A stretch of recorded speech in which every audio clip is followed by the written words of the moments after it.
Hello and welcome back to the Japan Game Junk podcast, and how exciting for you today, because today with this episode we venture into, for the first time, not just a new prefecture but a new region of Japan. Until now it's always been stores in the Kanto region, that being the greater Tokyo region, but now we're going to the north, to the Tohoku region, a region that unfortunately 13 years ago was devastated by natural disasters and human-made disaster and nuclear situation, which was not as bad as it was seen as around the world, and in fact it did impact me as well, as I was a refugee for a bit. But in any case, this is a visit to a store in Koriyama City.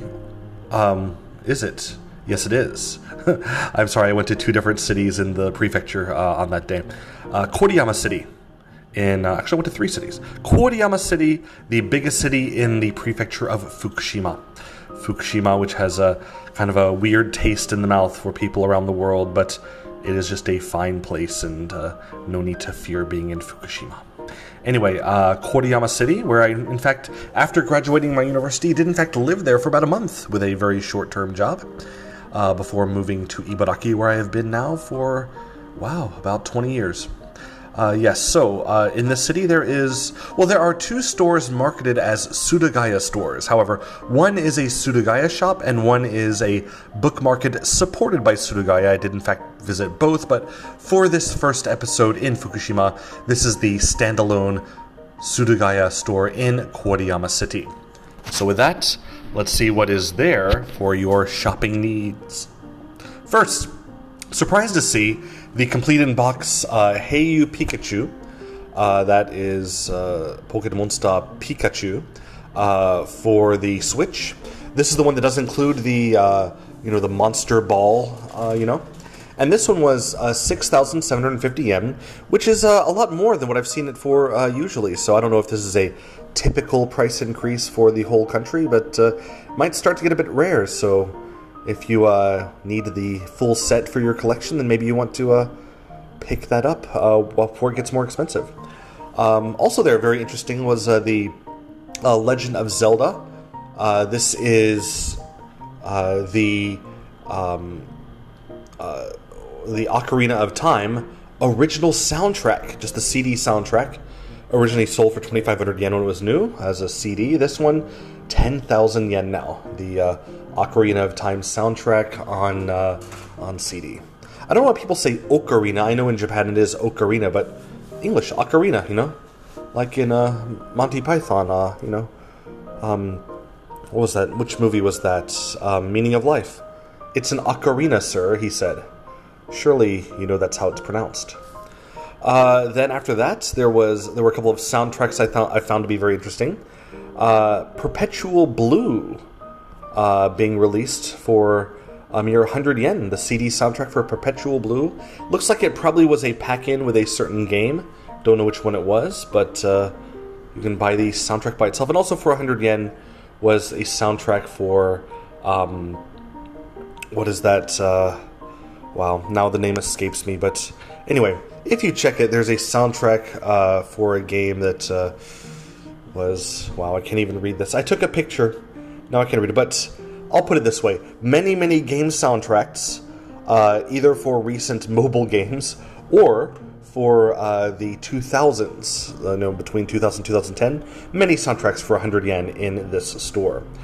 Next up, I was interested to see that the Wacky Racers game, Chiki Chiki Machine Race 2 in space for 3DO, which is a very, very not rare game. It's one of those common games for 3DO.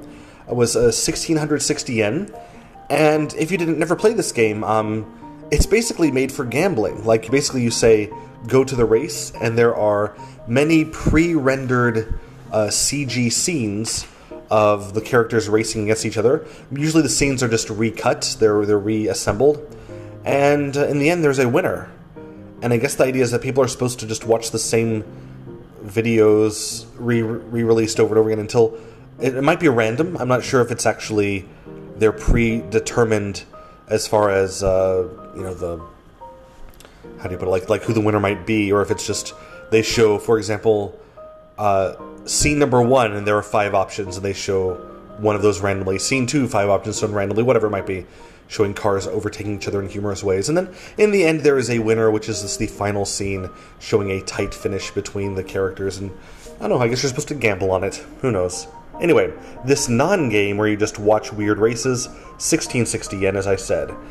Next, there's the I didn't know this existed, but there's actually the Far East of Eden game for it's Maden, it's called, for a Neo Geo CD.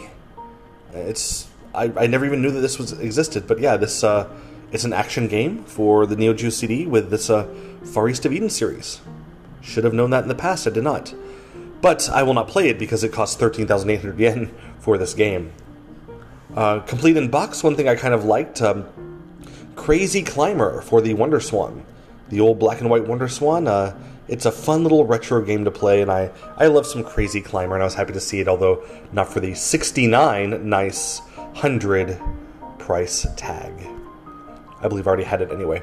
Then, CD Mahjong for it's a Hackjob Games Express game for the PC Engine CD. You do need to have the Duo. You cannot use the original PC Engine CD with this. But yeah, it's the young girl mahjong game, and you play against them. You get to see them, take their clothes off. And that one for the PC Engine CD, which you do need to have the Games Express card, which I do have. That's 7,500 yen. Next is a weird game called Worry. It's like a horror game for the MSX. 7,000 yen. Never seen it before, but it's claiming that it's an incredibly difficult game. It has its difficulty level 5 stars right there on the front. So yeah, if you like hard, scary games for the MSX, that's for you. And also for the MSX, I was very surprised to see what I think now might be the earliest version of this game, Nobunaga's Ambition, Nobunaga no Yabo, the war simulation game. And actually just saying that right now, I can't say it was the first version because it says as one of its perks on the front that it is a long seller. It has been on sale for a long time and very popular, so it was released for a different computer before the MSX, I guess. But the MSX version you can find boxed complete for 8,640 yen. A little bit less expensive for the Mega Drive from Namco. It is Ballistics. I'm sorry, not Ballistics. the price tag covered the name. It's Ball Jacks. Some weird making your own robot game. Ball Jacks, 2,300 yen. Should have bought that actually. It looks kind of weird. Then there is a Street Fighter 02 branded RAM cartridge for the Sega Saturn. And just today, it was actually a cheaply priced 930 yen with the characters on the front, Sakura and such. I just realized today I should have bought this because I just tried to play a Saturn game today that'll be up on the YouTube channel. And before I played it, I tried all 3 of my RAM cartridges and none of them are working. And it's been that way for the 3 different Sega Saturns I have, so they must be wrong. I don't know. They must not work. I don't know. So, in any case, if this one works, I should have bought it. But 930 yen is pretty cheap for a RAM cassette, including the nice sticker there that's on it. More expensive, and what I thought was very expensive compared to how you can find it elsewhere, is for the Mega Drive, 4,200 yen for Dai Makaimura, so Super Ghouls and Ghosts, or Ghosts and Goblins, or whatever it might be. Something interesting for fans of the Mark III is not a gold cartridge, but a silver cartridge, only one of 2. And it's the Cross Sword of Argos. I don't know what that's called in English, but it's a Tecmo game. And for the Mark III, all of the games that were on cartridge were called gold cartridges, except for 2. These 2 were released not by Sega, as in they could be made by other companies, but Sega would actually produce and sell them. But 2 companies chose to produce and sell their own cartridges. One of them was Tecmo for this game. So it was called the silver cartridge. Nothing different about the cartridge itself, nothing different about the manufacturing, but because it was not actually sold by Sega itself, they were forced to call it the silver cartridge as part of their license agreement with Sega at the time. One thing that I thought was Interesting because it's kind of expensive there. A boxed complete copy of Maze Walker, which I had recently on the YouTube channel, which I got cheaply. 2870 yen. Now it is boxed and everything, but also it's kind of hard to play without the 3D glasses unless you want a headache. So, yeah, I wonder how many people would spring for that. Next, there was the, at the time released, I believe it's a bonus to buying a magazine, the Super Street Fighter 2 guidebook. So it was the one that has like all the characters in there, moves and stuff. It's basically like a smaller magazine size, 750 yen. Then we get to the things where I felt very bad about not buying a PCFX system. I do have PCFX games. I do not have a working system right now. I got the games cheaply. Thought I would get the system when I could find it cheaply. This is one of the cheapest I've seen. The complete system, although with no box, 19,980 yen, basically 20,000 yen at this store. I was incredibly tempted, but because even just the controllers can be hard to find, and it has one, and I do have the games. And thinking back, it hurts so much I did not buy it, but I in fact did not, and I might go back at some point next time in Fukushima and pick it up, but we'll see. 20,000 yen. Good luck finding it cheaper than that these days. And also one that, if I didn't see this for sale for about half the price of the Surugaya in Akihabara recently, I would have picked this one up, but for 8,000 yen, a complete in-box Bandai Palladium. But I don't want complete in-box, I just want the system and the controller on its own, and yeah, since I saw it for cheaper just with the unit itself, I didn't pick it up. Again, I have Palladium games, and I have not had a Palladium since selling it off almost 20 years ago on eBay, and anyway. It's still there, maybe I'll pick that one up too in the near future. Then, for the Famicom, just DuckTales. Wampaku Duck Yume Boken for Famicom. It's 2,400 yen. It's the most average-priced loose cartridge I've seen, I've seen everywhere else. But more expensive than most places I've seen is Metal Max for Famicom, 5,310 yen. For the Saturn, they did have the Idol Club. What's this? It's so glary on here. The Saint Polia Girls School or Academy, Girls Academy. Mune-kyun. So it's making your heart beat with passion. Girls Academy. All the girls on here, they're turned with their backs to the camera, showing off their long uncovered legs and the mini skirts. Game for adults for the Saturn, 7,550 yen. Go ahead and play it, you preverts. Triggerheart Excelica for Dreamcast. I found mine for, I believe it was just 100 yen for the disc itself, if not 150 yen. One of those two, I think. Way back when. Here, the complete one, including the case. Although this is the original, for sale edition. I don't know if there was another edition, but it's marked as the original pressing. 7,830 yen for you. Then again, I have known nothing about, but it just has just the title on the label.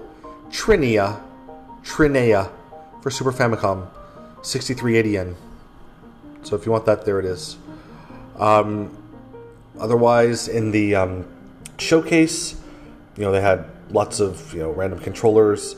They had Game Boys and plenty of stuff, and everything in here that's Nintendo machine related was about the same price as every other thing I've ever seen. But it's the first time I've seen a Game Boy player for the Game Boy, for the GameCube, original Game Boy player. Nothing special about it, but it's in the box, and now it was the first one I've seen to crack 10,000 yen at 10,300 yen, and I was surprised to see that. And with that, that's it for this visit to the Surugaya store of Koriyama city of Fukushima. It was a very nice first visit, and I do plan to go again when I have the chance to be in the area. And yeah, especially for living in that area, there isn't much in the way of retro game stuff, and it's a bit of a long journey to Tokyo. So actually for me, I'm north of Tokyo, and even then, on the Pei Highway, it was about an hour and a half to get there. I can't imagine what it would be on the regular road, or if I had to take a train or something. So anyway, if you're in Koriyama, the jewel of Fukushima, please enjoy the Surugaya, the jewel of retro game shops in Koriyama. Thank you so much, and goodbye.